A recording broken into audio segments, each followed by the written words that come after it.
네, 오늘은 습관이 나의 미래입니다. 습관이 나의 미래입니다. 라고 하는 제목으로 말씀 나누겠습니다.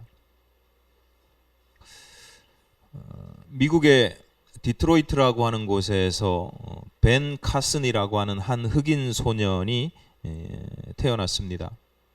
집안은 가난했고 아버지는 늘 외도나 일삼고, 그래서 결국 어머니가 이혼을 하고 혼자 두 아들을 키우는데 벤 카슨은 그 중에 동생입니다. 뭐 그런 상황에서 자라나니까 벤 카슨은 늘 불량한 친구들과 어울려 놀기를 좋아하고 또 학교 성적은 꼴찌를 도맡아 했습니다. 어머니가 아무리 아들을 격려하고 독려를 해도 소용이 없자 어느 날 큰 마음을 먹고 아들에게, 벤 카슨에게 과제를 하나 내줍니다. 너 앞으로 무슨 일이 있더라도 일주일에 책 2권씩 읽고 독후감을 제출을 해라. 아무 책이나 상관이 없으니까 일주일에 책 2권을 읽고 독후감을 제출을 해라. 어쩔 수 없이 그날부터 근처 도서관에 가서 책을 읽기 시작합니다. 읽기 싫은데 읽어야 되니까 그래도 처음에는 자기가 관심이 있는 게 동물 분야였어요. 비버를 좋아했대요. 그러니까 비버를 좋아해서 동물과 관련된 책을 읽기 시작하다 보니까 그 책을 읽다 보니까 점점 주변으로 확장이 되는데, 그 다음엔 식물에 관한 책도 읽고 그 다음에 암석 관련해서 이렇게 막 책을 읽기 시작한 거예요. 지식이 쌓이니까, 책을 읽으면서 지식이 쌓이니까 이제 눈에 보이는 것도 달라지죠. 학교를 오고 가는 길에 그 등하굣길에 피어있는 꽃들, 식물들, 이런 걸 예전에는 그냥 풀이고 꽃이고 돌이었는데 이제는 저게 무슨 꽃인지를 알게 되고 저게 무슨 돌인지 알게 되는 거예요. 재밌어지는 거죠. 어느 날 수업 시간에 선생님이 이상한 돌 조각을 하나 내놓으면서 학생들에게 질문을 합니다. 너희 중에 혹시 이 돌이 무슨 돌인지 아느냐? 아무도 대답을 못하죠. 그런데 그 벤 카슨이 손을 번쩍 들어요. 그러니까 친구들이 다 비웃습니다. 깔깔대고 웃습니다. 왜냐하면 쟤도 모를 거거든요. 맨날 꼴찌거든요. 근데 벤 카슨이 손을 번쩍 드니까 아이들이 다 비웃는 거예요. 그래서 선생님이 그래도 혹시나 하는 마음으로, 그래 너 이 돌이 뭐냐? 그랬더니 벤 카슨이 줄줄줄줄 얘기합니다. 선생님, 그 돌은 흑요석이라는 돌인데요. 용암이 막 분출했을 때 갑자기 이게 물을 만나서 식으면 생성되는 그런 돌이에요. 막 이렇게 이야기를 하는 거예요. 선생님도 놀라고 아이들도 깜짝 놀라게 되었습니다. 그 일을 계기로 소년이 자신감을 얻습니다. 벤 카슨이 자신감을 얻고 더 책을 많이 열심히 읽게 됩니다. 이렇게 자라난 소년이 나중에 결국 의사가 됩니다. 여러분, 세계 최고의 병원으로 꼽히는 병원 혹시 아세요? 미국의 존스 홉킨스라고 하는 아주 유명한 병원이 있는데, 거기에서 소아신경외과 과장 최연소 기록, 그 당시에 최연소, 그리고 흑인인데도 최초로 그 존스 홉킨스 병원 소아신경외과 과장이 돼요. 이분이 유명해진 계기가 뭐냐면, 세계 최초로 샴쌍둥이 아시죠? 이렇게 몸이 붙어 있는 샴쌍둥이 분리수술에 성공을 해요. 세계적인 명성을 얻죠. 그래서 존 홉킨스 병원, 대학병원에서는 그를 거의 신처럼 여기고요. 그 이과대학 학생들 중에 일부는 자기 기숙사 방에다가 이분의 사진을 걸어놓고 거의 숭배하듯이, 숭상하듯이 나도 저 사람처럼 되고 싶다. 우리나라에서는 우리나라에서도 예전에 이분을 소개한 적이 있는데, 이분의 별명이, 벤 카슨 별명이 신의 손이에요. 신의 손 벤 카슨. 그의 일대기가 TV 드라마로 제작될 정도로 굉장히 드라마틱한 삶을 보여주고, 나중에는 정치에 입문해서 장관도 되고 대통령 후보를 뽑기 위한 경선까지 올라가죠. 그러니까 지금 한참 한 트럼프랑 붙었었어요. 그러니까 그 정도로 아주 높은 정치적 입지를 얻기도 합니다. 어쨌거나 말씀드리고 싶은 건 이런 거예요. 그가 이렇게 드라마틱한 성공을 할 수 있었던, 그 인생을 잘 살아낼 수 있었던 결정적인 요인으로 꼽히는 게 뭐냐면 독서예요. 독서. 근데 이 독서를 다른 말로 바꿔 말하면 책 읽기의 습관, 책을 읽는 습관이에요. 근데 이 습관을 누가 길러줘요? 어머니가. 초등학교도 졸업하지 못한 어머니가. 그러니까 어머니가 초등학교도 졸업하지 못할 정도로 굉장히 가난하니까, 가난하고 그 빈민가에 살면서 이 내 사랑하는 아이를 위해서 해줄 수 있는 게, 후원해 줄 수 있는 게 거의 전무해요. 근데 이 어머니가 지혜가 있는 거예요. 지식은 없지만 지혜가 있어서 이 아이가 나처럼 똑같이 이렇게 살게 할 수는 없잖아요. 그러니까 이 어머니가 중요한 사실을, 지혜 있는 어머니가 중요한 사실을 알았는데 좋은 습관이 이 아이의 인생을 바꿀 것이다. 긍정적으로 변화시킬 수 있다. 그래서 좋은 습관, 책 읽기를 싫어하는 아이에게 계속해서 이것이 좋은 습관이 될 수 있도록 잘 유도했습니다. 어머니의 노력으로만 가능한 건 아니지만 이 아이도 잘 따라준 것도 있고 여러 가지 복합적인 요소가 있긴 하지만 결과적으로 좋은 습관을 가난하고 못 배운 어머니이지만 그 좋은 습관을 좋은 습관을 들여야 되고 들이도록 한 이 어머니의 지혜가 그 아들로 하여금 본인과는 다른 삶을 살 수 있게 했다라고 하는 겁니다. 많은 사람들이 자기 자신이든 또는 내 주변의 다른 사람이든 그 사람의 미래에 대해서 좀 궁금해하는 경우들이 있습니다. 그래서 믿지 않은 사람들은 관상도 보고 사주도 보고 해마다 요즘에 더 심해진 것 같아요. 미디어를 보면 연초만 되면, 예전에는 어쩌다 한번 나왔는데 연초만 되면 프로그램마다 이렇게 사주팔자 보시는 분들, 타로 하시는 분들, 그런 분들이 나와가지고 프로그램마다 이제 그걸 하더라고요. 왜 그러냐면 사람들이 그만큼 관심이 있는 거예요. 올해 내가 어떻게 될지, 내 미래가 어떻게 될지, 손금도 보고, 다양한 그런 모습들을 보게 됩니다. 근데 사실요, 누군가의 미래를 예견할 수 있는 다양한 방법들이 있고, 그것 말고도 다양한 방법들이 있고, 그리고 그런 것들보다 주술적이고 그런 신화적인 것보다 훨씬 더 미래를 예견할 수 있는 확률이 높은 정확한 경우들도 상당히 많습니다. 예컨대 그런 이야기가 있잖아요. 꿈은 이루어진다. 예. 어떤 사람이 자신이 가지고 있는 꿈을 강렬하게 가지고 있잖아요. 그러면 이루어질 가능성이 높아요, 적어요? 높아요.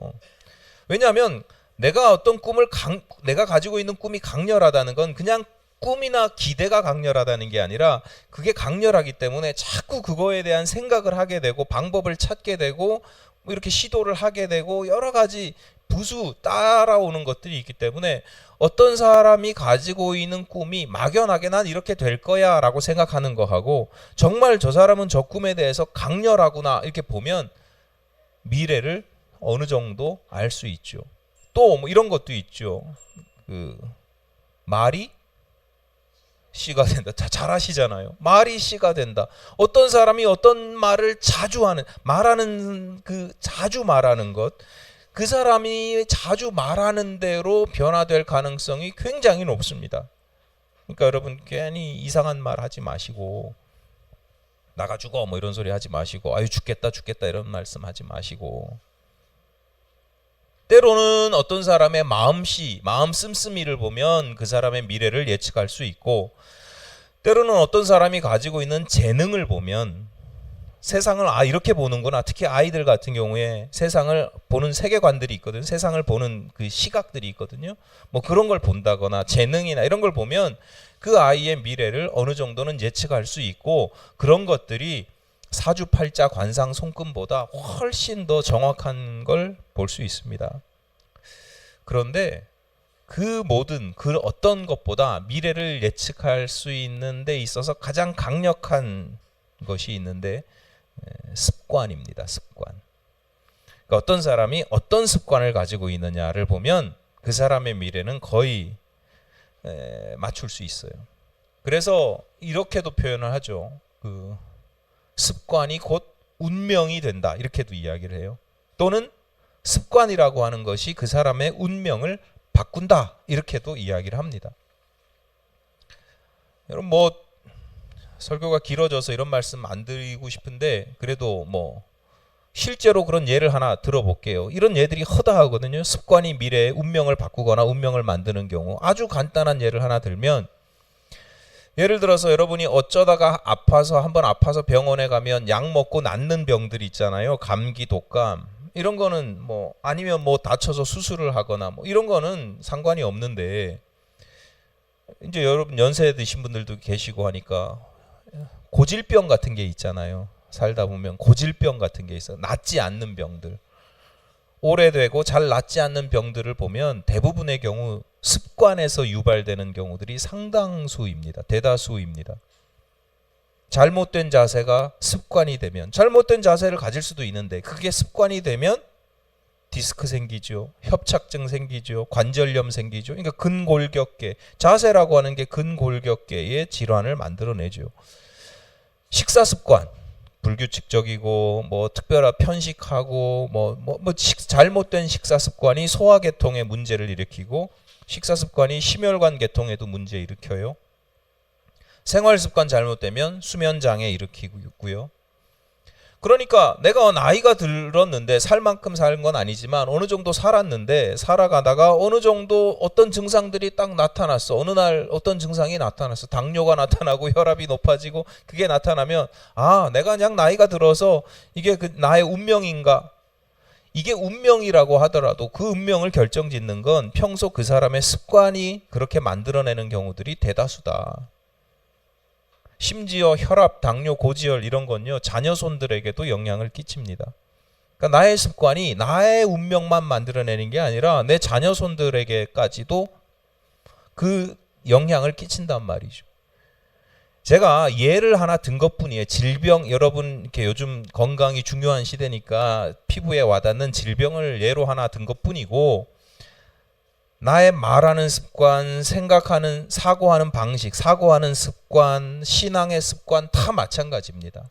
그 습관이 나의 미래가 되고 나의 운명이 된다라고 하는 거예요. 사순절기 계속해서 강조해서 말씀드립니다. 사순절기를 보내고 있습니다. 신앙의 훈련을 하는 시기이고 신앙훈련 점검표를 나눠드렸습니다.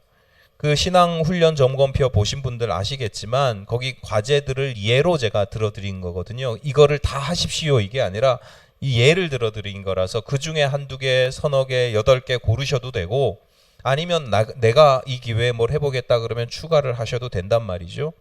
근데 그 예를 들어드린 걸 한번 보세요. 어려운 거 있어요? 어려운 거 없어요. 하루에 5분 기도하기, 10분 기도하기. 그게 기독교인에게 신앙생활 수십 년 한 사람들에게 하루 5분, 10분 기도하는 게 어렵나요? 묵상글 읽고 묵상하기.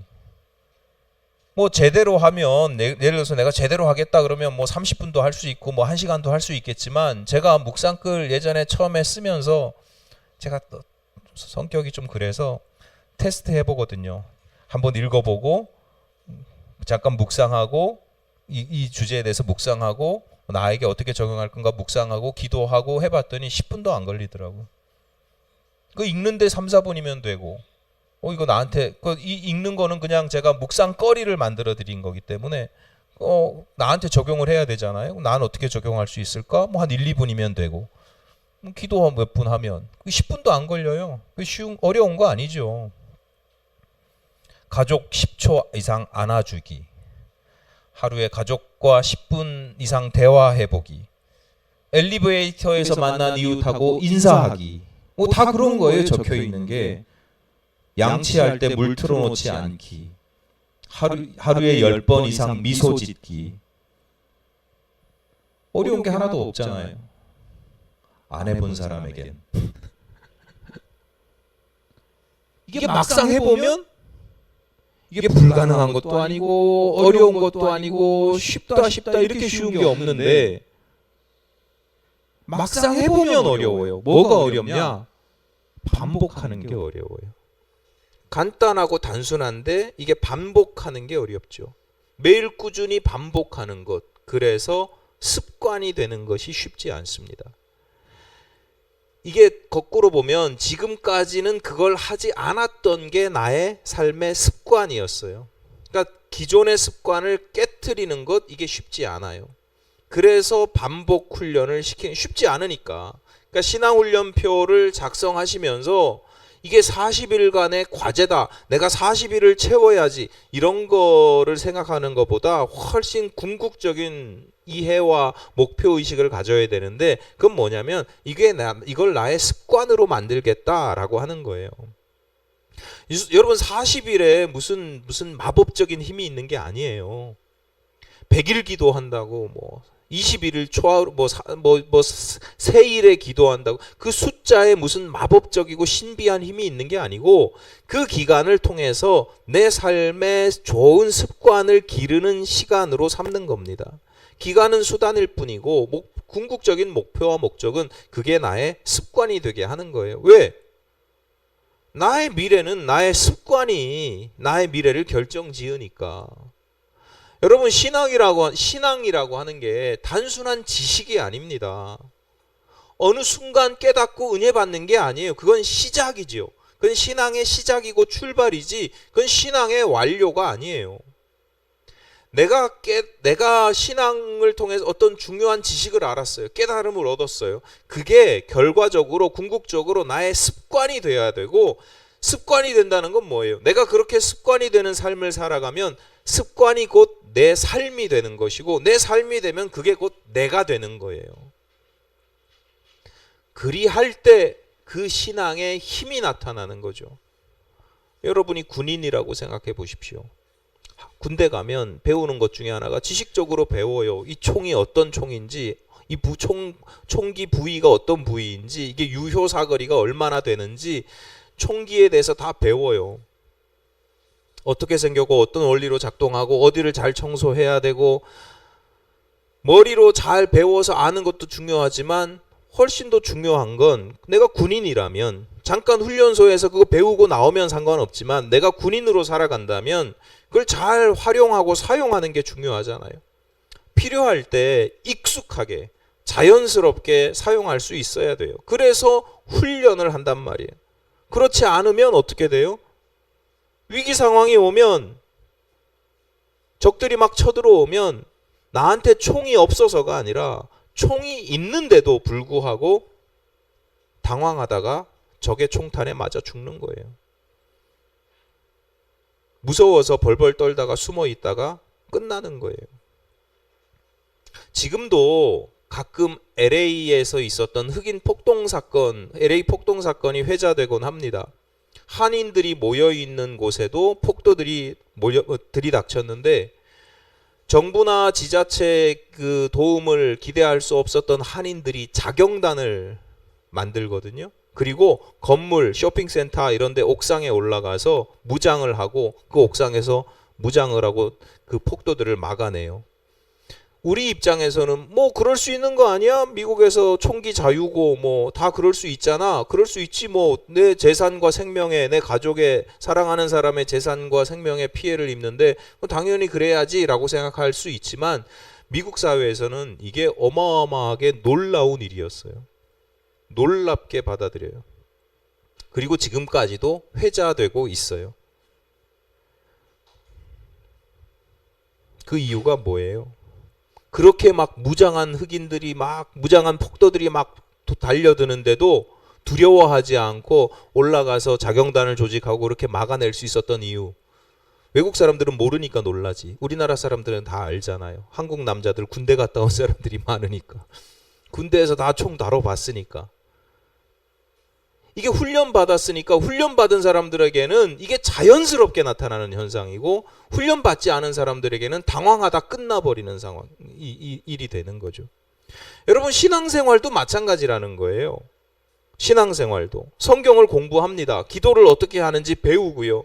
이렇게 설교 말씀 주일마다 들으면서 내가 어떻게 살아야 하는지도 배웁니다. 깨닫습니다. 맞아, 그렇게 사는 게 맞아, 그렇게 살아야지 압니다. 그런데 막상 삶에서 과연 적용하고 있는가? 그렇게 살아내고 있는가? 못하는 경우들이 많아요. 엄밀하게 말하면 내가 설교를 들어서 성경 말씀을 배워서 나에게 신앙이 있는 것 같은데요, 사실은 내 신앙이 아닌 거예요. 남의 신앙인 거예요. 그 다윗의 신앙이고요, 요셉의 신앙이고요, 누구의 신앙이지, 벤 카슨의 모습이지 내 건 아니란 말이에요. 머리로만 신앙생활 하는 거예요. 남의 신앙, 듣기만 하는 신앙이고 살아내는 신앙이 아닌 거예요. 귀는 신앙이 좋아. 입은 신앙이 좋아. 여러분은 귀가 신앙이 좋은 거고 저는 전하는 사람이니까 입이 신앙이 좋은, 그걸로는 안 된다. 그걸 넘어서 내 삶의 습관으로 좋은 습관, 신앙의 습관이 있어야 된다. 제대로 된 신앙, 내 고백이 습관이 되고 삶이 되어야 그 신앙이 힘이 되고 하나님의 역사하심을 경험하게 되고 역사하심을 증거하게 된다는 거예요. 내 신앙의 습관이 좋은 삶이 되고, 내 신앙의 고백이 삶의 습관이 되고, 그래서 내가 되면 자연스러워요. 그래서 이게 대단한 줄 몰라. 근데 남들이 보면 와, 저 사람 신앙이 대단하다, 이렇게 되는 거예요. 여러분, 마지막 날에 여러분이 하나님 앞에 서게 되었을 때 하나님께서 여러분에게 신앙적인 지식을 물어보실 것 같습니까? 마태복음 5장 16절이 뭐냐? 로마서 몇 장 몇 절에 뭐야? 너 암송하고 있는 거 한번 대봐. 이렇게 이러실 것 같아요? 천만의 말씀 만만의 콩떡이죠. 이미 하나님께서 여러분의 삶을 다 보고 계십니다. 여러분의 신앙의 고백이 입술이 아니라 삶에 녹아져 있는지를 보신단 말이에요. 제 이야기가 아니고 예수님의 말씀이잖아요. 너희가 어린 소자에게 냉수 한 그릇 대접하는 거, 그게 곧 나한테 하는 거야, 이렇게 말씀합니다. 냉수 한 그릇 대접해야 이게 아니잖아요. 하나님에 대한 신앙의 고백이 여러분의 삶에 자연스럽게 녹아져 있고 그게 삶의 습관으로 나타나야 된다라고 하는 거예요. 여러분, 다시 말씀드리지만 내 삶의 습관이 곧 나의 미래인데 그 미래라는 게 단지 5년 후 10년 후가 아니에요. 하나님 앞에 섰을 때에도 내 삶의 습관이 내 하나님 앞에 먼 훗날 언젠가 하나님 나라에 들어가게 될 때에도 내 삶의 습관이 영향을 끼친단 말이죠. 여러분, 내 삶이 된 여러분의 믿음의 고백이 내 삶이 되도록 하시기를 바랍니다. 오늘 본문 26절이 이렇게 시작합니다. 우리가 진리를 아는 지식을 받은 후, 진리를 아는 지식을 받았다, 구원을 받았다, 그 후, 구원을 받은 후에라도, 이런 뜻이에요. 이게 히브리서 10장 26절이잖아요. 히브리서 10장 전반부의 주제가 뭐냐면, 내용이 뭐냐면 우리가 예수 그리스도로 말미암아 구원을 받았다라는 거예요. 10장 전반부의 내용이 구약 시대에는 율법에 의해서 규정된 제사들이 있고 그 제사들로 말미암아서 우리가 속죄의 제를 드림으로 우리의 죄가 씻겨짐을 받았다, 이렇게 고백을 했는데 그 제사들 또는 그 율법들이 우리의 죄를 온전히 씻어주지 못한다. 그래서 하나님께서 예수 그리스도를 희생 제사로 허락하셔서 단 한 번에 예수 그리스도의 보혈로 말미암아 우리의 모든 죄가 단번에 씻겨지도록 은혜를 베푸셨다. 그래서 우리가 구원을 받았다라고 하는 것이 히브리서 10장 전반부의 내용이에요. 그런데 구원을 받았는데 그 26절 아까 전반부 읽었잖아요. 우리가 진리를 아는 지식을 받았는데 그 후에 26절 중반부입니다. 짐짓 죄를 범한즉, 그러니까 구원을 받았는데도 너희가 죄를 지었다, 죄를 범할 수 있다. 여기서 짐짓이라고 번역된 원어는 자발적으로, 이런 뜻입니다. 그러니까 적극적으로, 구원을 받았는데도 너희가 자발적으로 적극적으로 죄를 지으면 그러면 어떻게 되느냐? 26절 후반부에서 27절로 이어지는 말씀입니다. 다시는 속죄하는 제사가 없고 오직 무서운 마음으로 심판을 기다리는 것과 대적하는 자를 태울 맹렬한 불만 있으리라, 이렇게 말씀하고 있습니다. 구원을 받기 전과 받은 사람이 죄 짓는 거 다르다는 거예요. 그러니까 구원을 받은 사람이 죄를 지으면 이제 큰일 난다, 이런 얘기죠. 그래서 10장 후반부의 주제는, 히브리서 10장 후반부의 주제는 예수 믿고 구원받은 사람도 멸망당할 수 있다라고 하는 이야기를 해요. 왜냐? 구원받기 전에 사람들이 죄를 짓는 것과 구원받은 사람들이 죄를 짓는 건 다르다는 거예요. 구원받은 성도들이 죄를 짓는 건 곧 우리를 구원해 주신 하나님의 아들을 짓밟는 짓이고, 자기를 거룩하게 한 언약의 피를 부정하게 만드는 것이고, 은혜의 성령을 욕되게 한다라는 거예요. 그렇잖아요. 기껏 구원해 주셨는데, 기껏 당신의 생명을 다해서 피를 들여서 나를 구원해 주셨는데, 그 구원의 은혜를 잘 누리다가 다시 팽개쳐 버리면 그럼 하나님의 은혜까지도, 그 구원의 모든 은혜까지도 더럽히는, 모욕하는 일이잖아요. 그래서 다시는 속죄하는 제사가 없고 그 형벌을 피할 수 있는 방법이 없다라고 말씀을 하고 있는 겁니다. 예수 그리스도를 믿음으로 말미암아 죄인에서 구원받은 의인으로 그 운명이 바뀌었어요. 그런데 안심할 일이 아닌 게, 그 운명이 의인, 구원받은 의인이라고 하는 운명에서 다시는 용서받지 못할 죄인의 운명으로 바뀔 수가 있다라고 이야기를 하는 거예요. 그 10장 전반부와 후반부 사이에 25절 말씀이 있는데 이렇게 기록합니다. 모이기를 패하는 어떤 사람들의 습관과 같이 하지 말고 오직 권하여 그날이 가까움을 볼수록 더욱 그리하자. 10장 전반부에서 예수의 보혈로 말미암아 구원받은 사람들이 있는데, 그 구원받은 사람들이 이러이러한 삶을 살아가야 돼, 이러이러한 삶을 살아갈 수 있어, 이러이러한 삶을 살아가는 게 당연해 라고 이야기를 합니다. 그 중에 본문 24절을 보면 예를 들어서 이런 겁니다. 넘겨주세요. 서로 돌아보아 사랑과 선행을 격려하며, 이제 구원받은 성도들은 자연스럽게 서로를 돌아보며 사랑과 선행을 베풀 수 있도록 서로 격려한다는 거예요. 앞서 보셨던 25절 후반부에서는 그래서 서로를 권면하면서 그날이 가까움을 볼수록, 이제 마지막 때가 되어 가는구나 라고 인식할수록 서로 모이기를, 서로 잘 모이도록 서로 격려하며 힘쓴다. 이게 구원받은 사람들의 모습이에요. 그러면서 반례를 하나 드는 거죠. 그렇지 않은 경우를 하나, 반대되는 예를 하나 드는 거죠. 닮지 말아야 될 모습, 버려야 될 모습을 보이는데, 모습을 말씀하시는데 그게 뭐냐면 모이기를 패하는 어떤 사람들의 습관입니다. 사실 모이기를 패한다는 게 구체적으로 어떤 건지 명확하게 알 수는 없어요. 이게 모임이 어떤 모임을 말하는 거야? 패한다는 게 구체적으로 정확하게 어떤 거야? 이걸 알 수는 없는데, 전반적으로 그리고 본질적인 의미는 어렵지 않게 우리가 유추할 수 있습니다. 다시 말씀드리지만 그래서 제가 아까 말씀드린 거예요. 구원받은 성도들이 보이게 되는, 자연스럽게 보이는 모습이 있다고 그랬잖아요. 구원받으면 자주 모여서 서로를 돌아보고, 그러니까 서로를 돌보아주고, 서로를 권면하고, 사랑과 선행을 베풀 수 있도록 격려하고, 이런 거란 말이죠. 그런데 그 맥락에서 모이기를 패하는 자, 모이기를 패한다라고 하는 건 당연히 뭐겠어요? 이런 모습과는 상반되는 것이죠. 반대되는 거죠. 그러니까 단지 모이지 않는다 뿐만이 아니라, 모이지 않아서, 그래서 더 궁극적인 건 뭐예요? 서로 돌아보지 않고, 돌보지 않고, 권면하지 않고, 사랑과 선행을 베풀도록 격려하지 않는다라고 하는 거죠. 그런데 오늘 우리가 주목하고자 하는 건 뭐냐?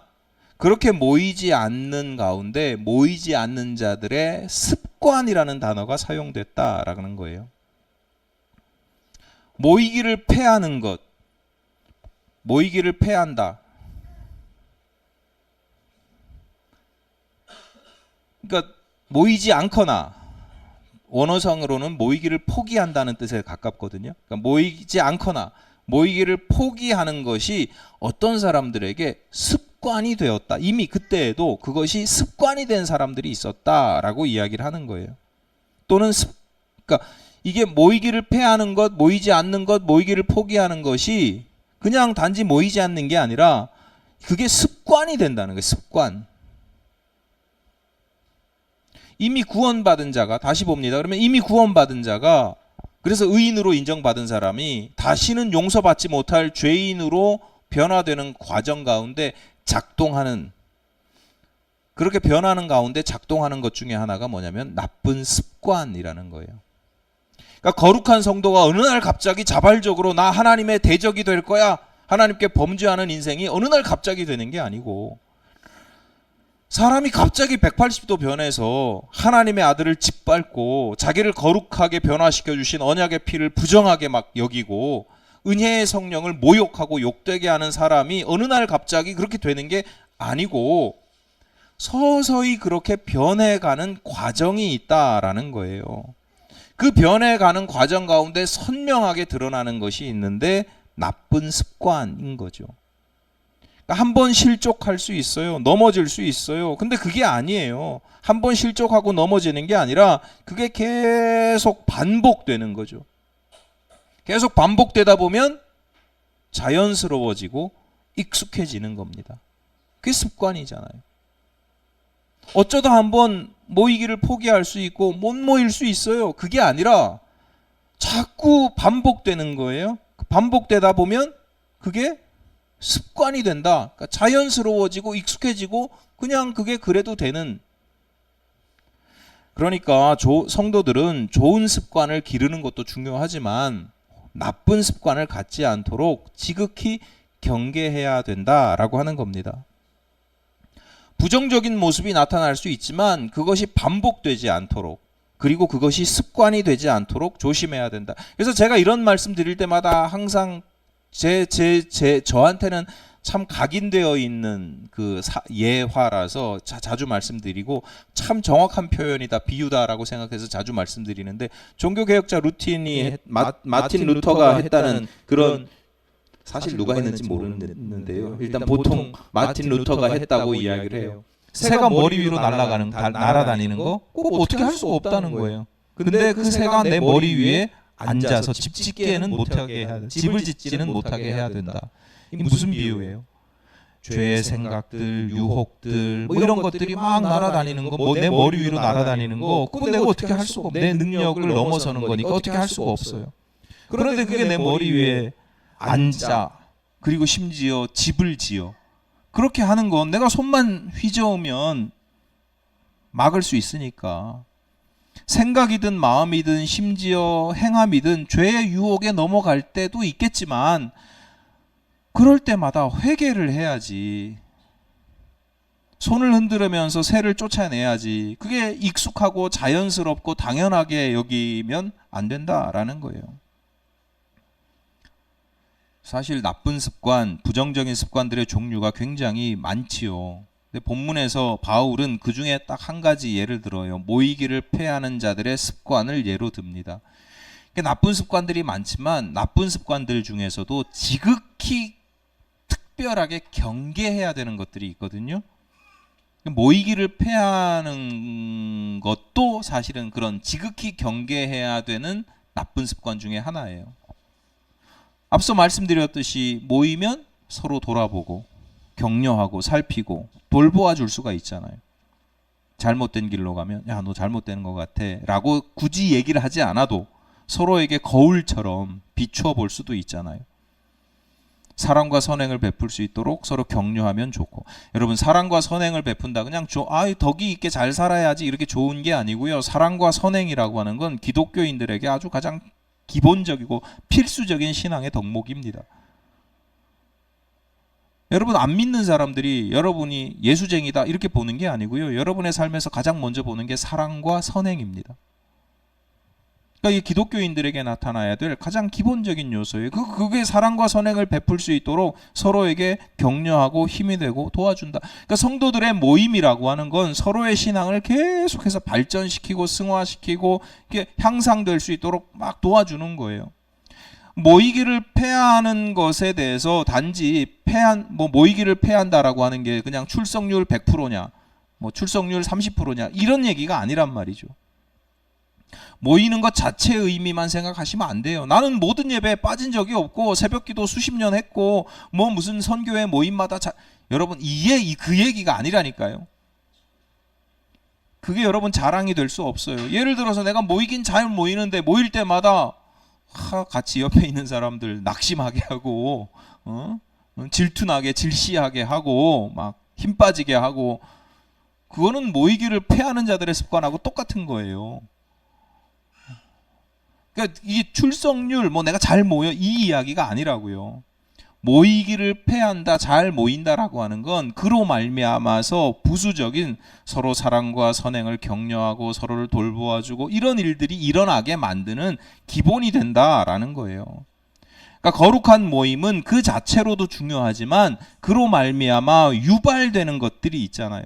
거룩한 모임 가운데서 말씀을 배우고 말씀을 통해서 하나님의 뜻을 배우고 내 삶의 방향이 혹시 좀 비뚤어져도 교정할 수 있고 신앙적으로 연약해서 그래서 넘어지려고 할 때마다 신앙의 동료들이 어깨를 내어주고 넘어졌으면 함께 아파하고 함께 기뻐하고 힘이 되어주고 그러니까 이런 점에서 거룩한 모임에 열심을 내는 것, 자주 모이는 것, 거룩한 모임의 습관을 갖는 건 신앙생활을 잘 하는 사람들의 어떤 완료된 모습, 완성된 모습이 아니라 그냥 신앙생활의 기본이에요. 기본.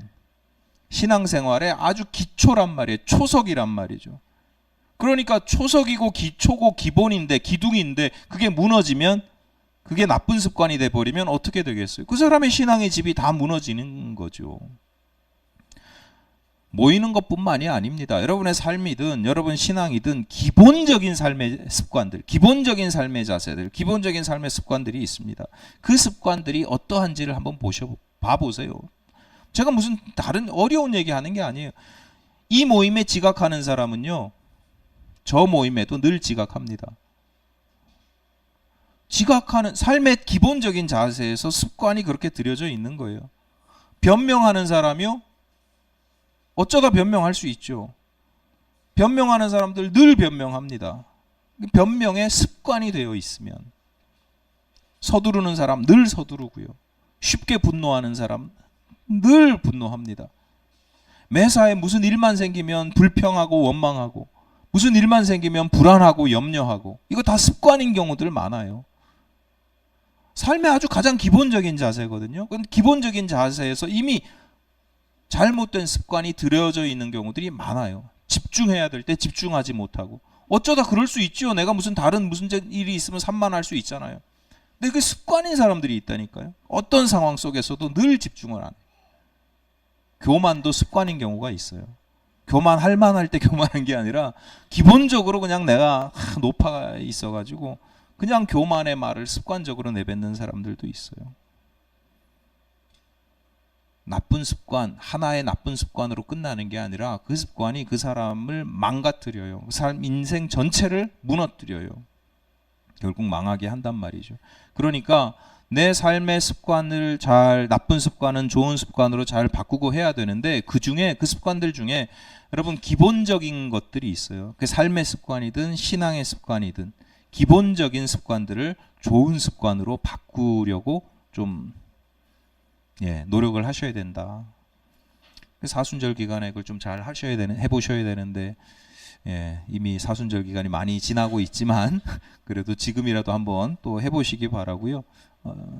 여러분 삶이든 신앙이든 여러분의 기본적인 삶의 습관들이 바르고 거룩하기를 또 그렇게 애쓰시기를 그 가운데 난 안 되는데 나의 한계를 깨트려 주시는 나의 하나님께서 여러분에게 은혜 베풀어 주시기를 간절히 바랍니다.